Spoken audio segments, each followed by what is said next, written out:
Part 1. Hear a student called Joanna telling her friend about an arts festival, which is being held in the city where they are studying.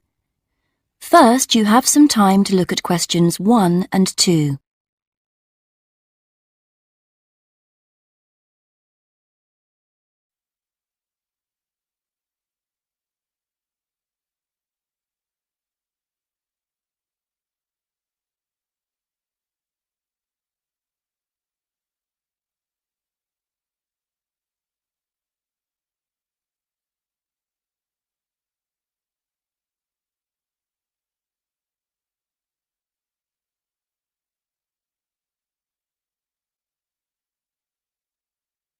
Now we shall begin. You should answer the questions as you listen, because you will not hear the recording a second time. Listen carefully and answer questions 1 and 2. Hi, Joanna. Where have you been? Hi, Dave. I had to go into college to return a DVD I'd borrowed from the library. Oh, right. But while I was there, I got some information about the City Arts Festival that starts next week. Oh, yeah? I saw a poster advertising it somewhere. Yeah, and I picked up this leaflet from the library. It gives you the website address. So as I was there, I logged on to get more information. Actually, although they've got the full programme of events fixed now, you can't book online, which seems strange. There's a number to phone, though. And are there student discounts? I guess so, but I didn't notice. Anyway, there are 3 things I'd like to see. An Italian film, a rock concert, and an art exhibition. Oh, The exhibition's free, and you don't need to book, so I'll definitely go to that. But I'm going to get tickets for the film in case they sell out. good idea. You can always buy concert tickets at the door because that's in a really big hall. Right. Before you listen to the rest of the conversation, you have some time to read questions 3 to 10.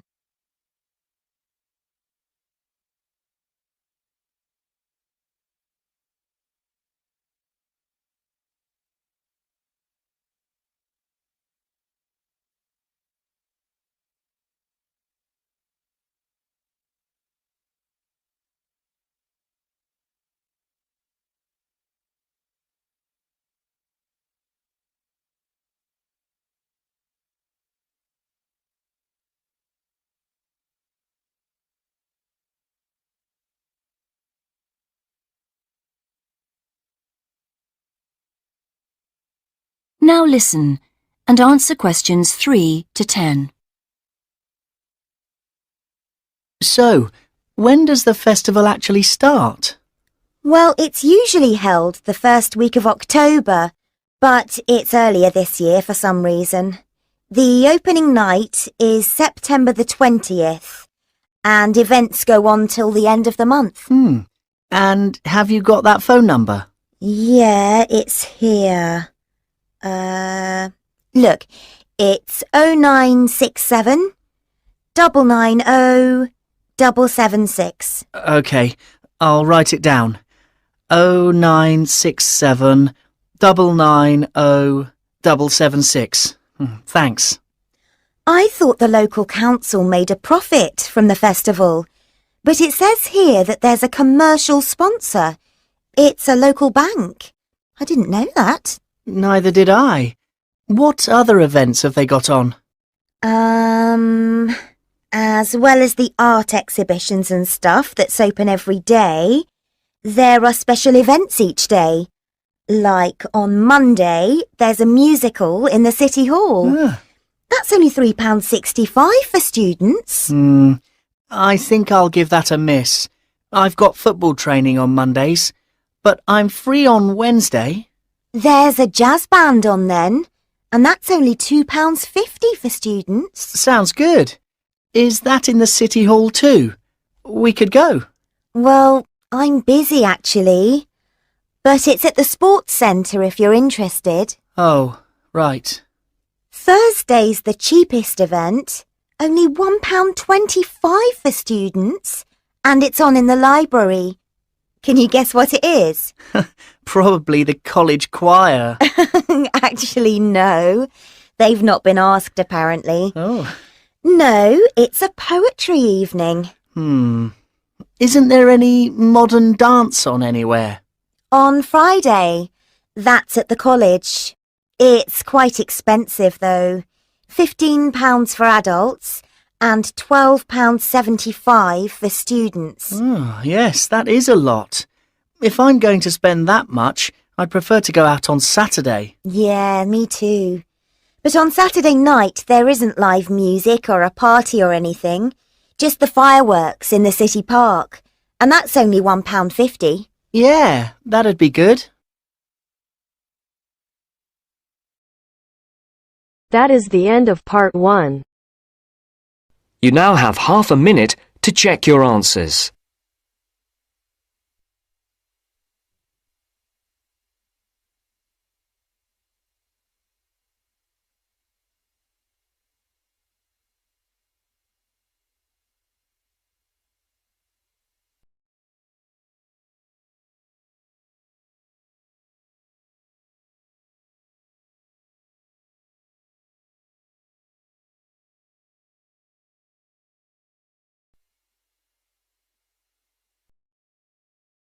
Now turns to part 2. Part 2. You are going to hear a guide named Matt who is introducing their trip in Wildlife Haven. Now you have some time to look at questions 11 to 15.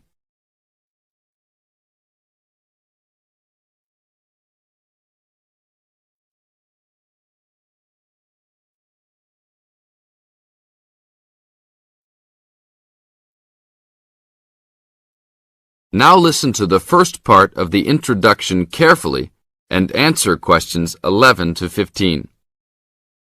Well, good morning, everybody. My name's Matt, and I'm one of the 3 guides here at Wildlife Haven. Our job is to make sure that you all have a great time here with us and go home feeling happy and relaxed. As you can see, we're away from the city in a remote area between a national park and the sea. To encourage you to relax, there are no radios or TVs, and the only phones and newspapers are in the office. So, if peace and quiet is what you've come for, this is the place to be. From your cabin on the hill, you'll find you have the national park behind you, and you can look out from the sea from your front balcony.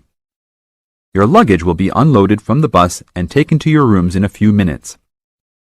Once you have picked up your key at reception, please locate your room and check that all your luggage has arrived. The daily program here at Wildlife Haven is flexible and only as demanding as you want it to be. You should each have a brochure setting out the facilities and various walking tracks you can take. And on the bus, you are given a green sheet setting out a number of group tours in the coming week. If you want to join any tour, just write your name and room number on the relevant sheet along the wall here. Tomorrow, there is a beachcombers and rock hoppers tour exploring marine life in the rock pools along the beach. Or, if you'd prefer to go inland, there's a guided forest walk that takes you off the walking tracks. If you want to catch some lunch, you could join the beach fishing expedition. And at night, you'll see there is a moonlight forest walk that leaves each night at 7 p.m. So there is plenty to choose from at Wildlife Haven, and of course, that includes just sitting on your balcony watching the waves roll in. But I would recommend my favorite tour, the Waterfall Walk. This departs at sundown each day and also provides the opportunity to have a moonlight swim. Now you have some time to look at questions 16 to 20.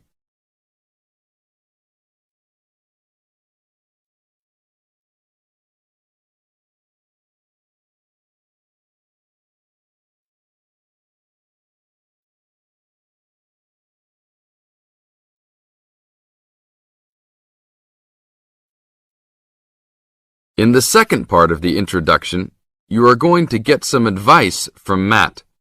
Listen carefully and answer questions 16 to 20. You've chosen to visit us in January, which is one of our hotter months. And although you may be tempted to wear a minimum of clothing, you should always take precautions against injury, particularly in the national park. This includes sensible footwear. You'd be surprised how many of our guests ignore this advice and end up being sorry. And socks are a good idea too. And even though you might be under trees a lot of the time, it's a good idea to wear a hat in this hot climate. There's no need to be too concerned about walking in the national park, provided you use common sense. It's true that there are poisonous spiders in the park, but they are really more frightened of you than you are likely to be of them. I should also warn you against eating any wild berries. Some are edible, but you should avoid them all.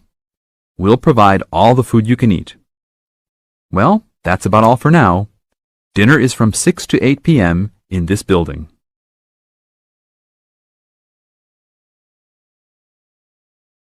That is the end of part 2. You now have half a minute to check your answers.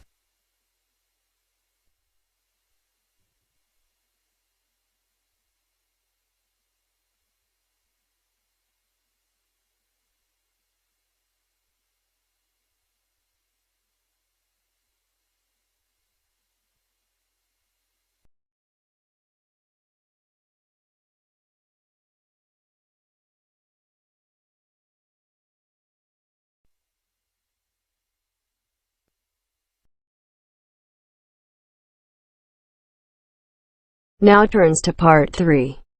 Part 3. You will hear 2 undergraduates doing a research methods course. A girl called Leela and a boy called Jake having a seminar with their tutor. Now you have some time to look at questions 21 to 24.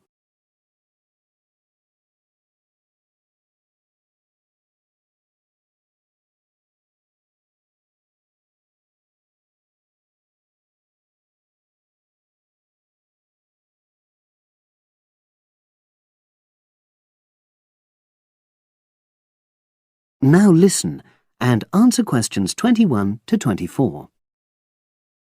So the task I gave you both was to choose an article about a small-scale research project. Yes. You were then required to try to reproduce the research procedures in your own context, i.e. try it out for yourselves. Yeah, and that's what we've done. Great. So I'd like you to tell me a bit about the article and why you chose it. Well, the article's written by 2 university lecturers who had started using crosswords to help their students revise terminology for exams. And the crosswords were designed and set on computers. And we selected the article because, well, it seemed an accessible topic, even though we weren't familiar with the technique. You know, using IT to design crosswords for higher education. That's a good reason. So these lecturers wanted to see how well this innovation was received by their students. Yes. So how did you go about reproducing the research? Well, we drew up a list of terms from one of our own modules and designed a crossword for revising these terms. Then we asked our classmates to try out the crossword and give us feedback, their opinions on how they felt about using the technique. Was it easy to find participants?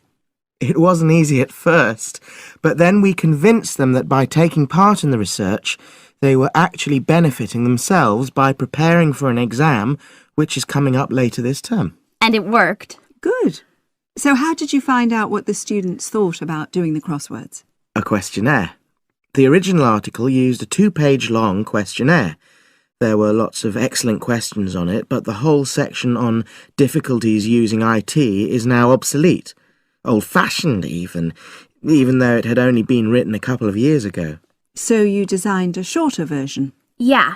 Then we sent it to the 40 students by email and got 28 replies. I was taken aback by the fact that everybody we talked to thought this was a good return. I mean, the responses were well written. People had taken a lot of care, but I was really disappointed with the low numbers. Yes, an important lesson to learn for an apprentice researcher. Yeah. Now you have some time to look at questions 25 to 30.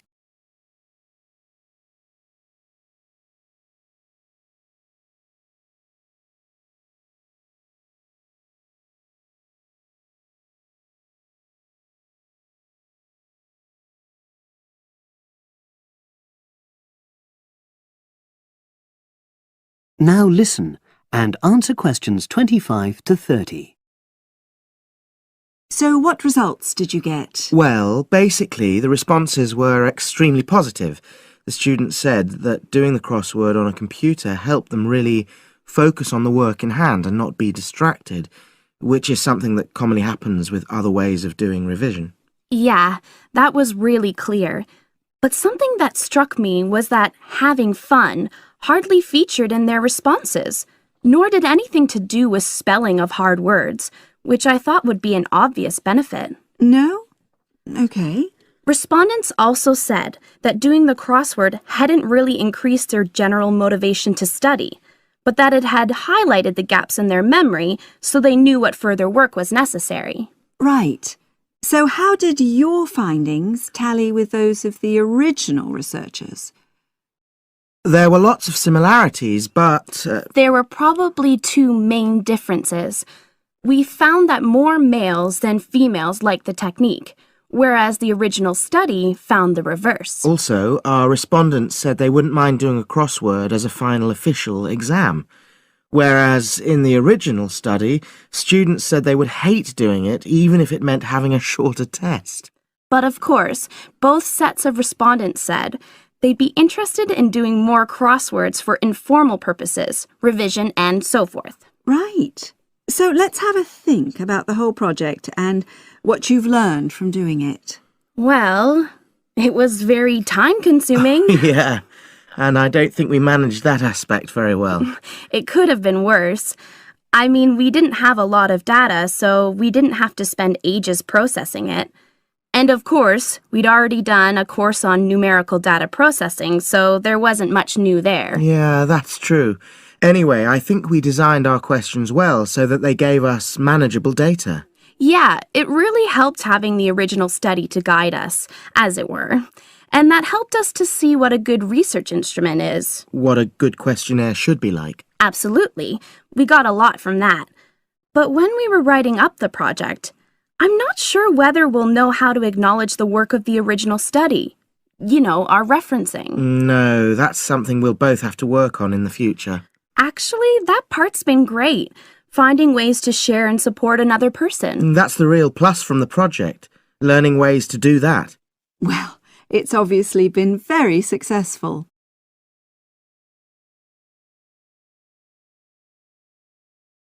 That is the end of part 3. You now have half a minute to check your answers.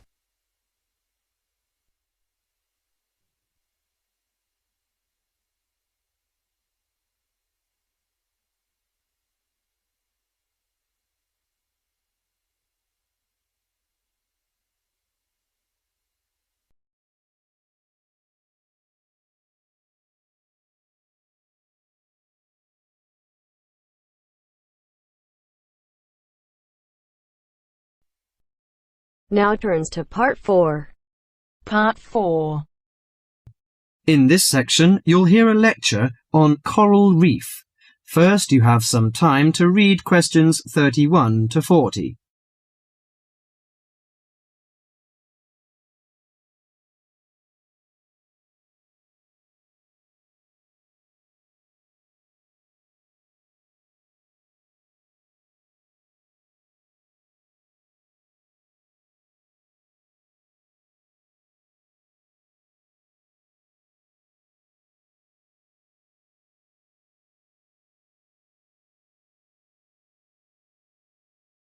Now listen carefully to the lecture and answer questions 31 to 40. Do you fancy diving in the wonderful world of coral reefs, green sponges, colourful fish and red crabs? It is a rich garden beneath the waves. But how much do you know about the corals? Are they animals or plants? What are the threats to coral reefs? Today, Mr. Tim Harford, Executive Director of the Coral Reef Alliance, is going to introduce the facts about coral reefs. Good afternoon, everyone. Coral reefs are one of nature's most magnificent creations. It is filled with thousands of unique and valuable plants and animals. Over 1/4 of all marine species depend on healthy coral reefs. Humans also depend on coral reefs. These marine ecosystems are the primary source of food and income for millions of people, a vast repository of valuable chemical compounds and medicines, and a natural wave barrier that protect beaches and coastlines from waves and storms. Coral is actually the exoskeletons of coral polyps. Made from limestone, these skeletons build up over time, forming the reef. New corals are born each April. At a certain hour, on a certain night, mature corals suddenly release clouds of eggs and sperm into the sea. After the fertilized eggs take root on the seafloor, they can grow up to 15 centimeters per year. Coral reefs are present in the waters of over 100 countries. These are warm, 18 to 29 degrees centigrade, shallow, sunny regions primarily between the tropics of Cancer and Capricorn. Only clear, warm salt water can support a coral reef. And because sunlight is crucial to the reef's survival, the water must also be shallow. The algae that grow on coral provide much of the coral's food. In deeper water, algae cannot get the sunlight they need to grow. Most coral reefs are in the tropics because natural conditions there are perfect. In their modern form, coral reefs have thrived on Earth for over 50 million years. In recent years, however, more than 11% of the world's reefs have been lost, with another 16% severely damaged during the El Niño event in 1998. Up to 32% of coral reefs may be destroyed by human activities in the next 30 years if we do not take action now. Corals and coral reefs are extremely sensitive. Slight changes in the reef environment may have detrimental effects on the health of entire coral colonies. These changes may be due to a variety of factors. One of the greatest threats to coral reefs is human expansion or development. As human population increases, so does the harvest of resources from the sea. Due to overfishing, reef fish populations have been greatly decreased in some areas of the world. The removal of large numbers of reef fish has caused the coral reef ecosystems to become unbalanced. As we know, corals are also very popular as decorations. A large amount of the most healthy corals are selected by commercial collectors. They sell the corals to souvenir shops, where a large number of tourists wait to purchase them as decorations or souvenirs. Coral reefs also receive much damage from both commercial and private vessels. The leakage of fuels into the water and the occurrence of spills by large tankers are extremely damaging to local corals. Although much of the coral reef's degradation is directly blamed on human impact, there are several natural disturbances which cause significant damage to coral reefs. The most recognized of these events are hurricanes or typhoons, which bring powerful waves to the tropics. These storm waves cause large corals to break apart and scatter fragments about the reefs. Home to a diverse community of creatures, coral reefs are underwater treasure chests of color and activity. Predators and prey swim and crawl among the coral in nature's never-ending dance of life and death. This lively, fascinating world beneath the waves is just waiting to be explored. That is the end of part 4. You now have half a minute to check your answers.